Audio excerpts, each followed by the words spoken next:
President Biden has said, I think on at least 3 occasions, when asked by reporters, that the U.S. military will defend Taiwan. And that is a demonstration of will, or at least a position. Is that will? What else should the U.S. administration or Congress do specifically to deter Taiwan when it comes to actually working with Taiwan? It goes back a little bit to our initial part of our conversation, which is that we need to be very clear that we will stand up to those things that we see China doing that we do not see in our interests. And when we say we don't want to do something because it could anger China or the Chinese Communist Party, it just demonstrates a lack of will or resolve that actually makes things more dangerous. Specifically, though, when it comes to military capability in or around Taiwan or in the Western Pacific, that we have an extremely broad portfolio of challenges as the United States. We have been the ones that have maintained a free, open, prosperous, and secure world order since the end of World War II. But as we balance our limited capabilities, as limited as we are, though we are extremely expansive, that we need to make sure that we are shifting the right capabilities to the right positions around the world, but specifically in the Western Pacific, so that it is clear that the United States is postured to be able to support Taiwan and to engage if there is an actual conflict there alongside of our allies and partners.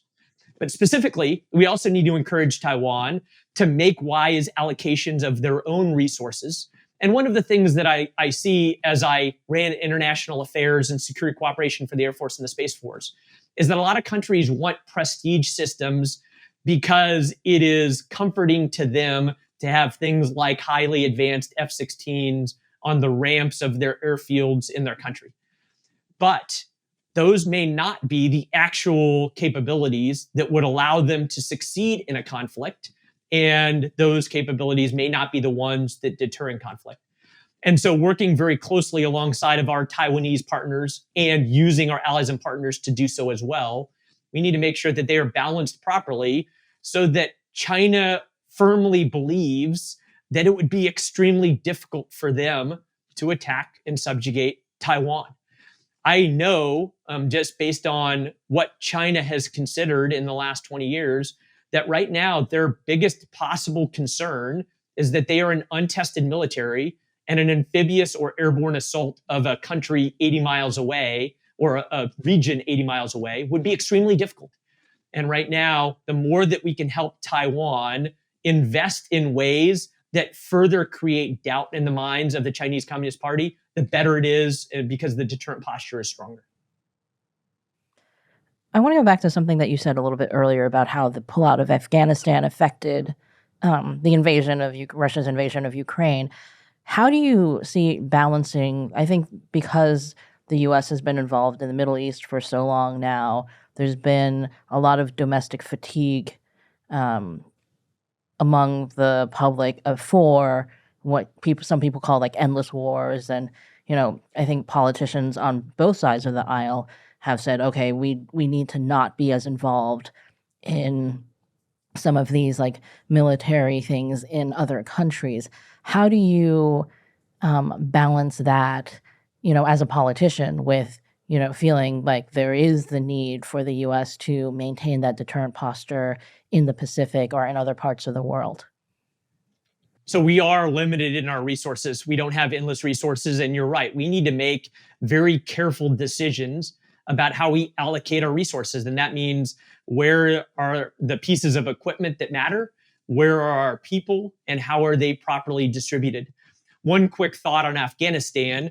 At the moment we pulled out of Afghanistan in August and September of 2021, we only had about 2,500 Americans there, 2,500 Americans. When I ran Joint Base Andrews, we had 17,000 people come to work there every single day. That means that the total American force posture in Afghanistan was about a seventh the amount of people that come to an average base on an average day in the United States. That is an extremely small footprint. Those 2,500 Americans were not getting killed. They were not getting injured. they were enduring deployments away from their family, but that is a minute footprint to maintain the status quo in a place like Afghanistan and to maintain American credibility there. Right now in Iraq, there's about the same number of people, 2,500. In Syria, there's about 800 Americans. Those are extremely small footprints that allow us to maintain a status quo and maintain our objectives and credibility in doing so.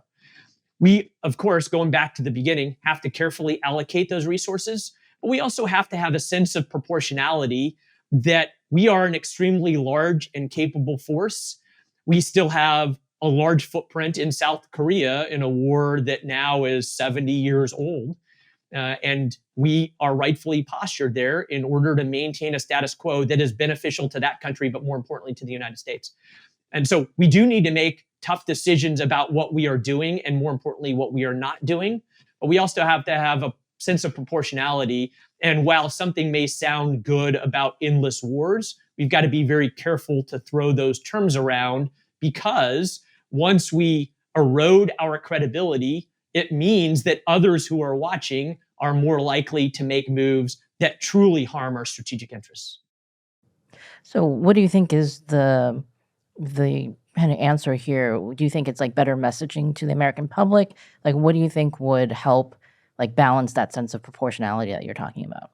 I think a part of it is that we need real strategic leaders in various elements of government instead of just politicians. And I am running for United States Senate out of Maryland. I don't need to talk too much about that here, but my motto is leadership, not politics. And we have a lot of politicians doing political things, and frankly, a lot of them lack a strategic clarity about the importance of things that go on around the world. And a big part of that is that we need the right leaders in the right positions that have strategic clarity and that can message strategic clarity. And going back to that talk about proportionality in the pullout of Afghanistan, it is extremely important for us as American leaders to help the American public to understand why we're doing things in the world that are of benefit to America and how it benefits America. The Red Sea and the Houthis are a great example of that. 12% of international commerce go through the Red Sea. And just in the last month, because of Houthi attacks on shipping in the Red Sea, the cost of a container transported from Asia to the eastern United States has gone up 50%. That same container from Asia to Northern Europe has gone up by 200%. Those are real impacts on Americans and Europeans based on America losing control of one area of the world, the Red Sea, against a very low-level force in the Houthis. We need to help Americans understand very clearly that it matters to them what goes on in the Middle East. It matters to them what goes on in Eastern Europe. And it certainly matters to them what goes on in the Western Pacific. And if we don't have leaders that have strategic clarity and the ability to communicate that, then it's easy for the American public to not understand what goes on in those areas of the world because their leaders aren't helping them to understand.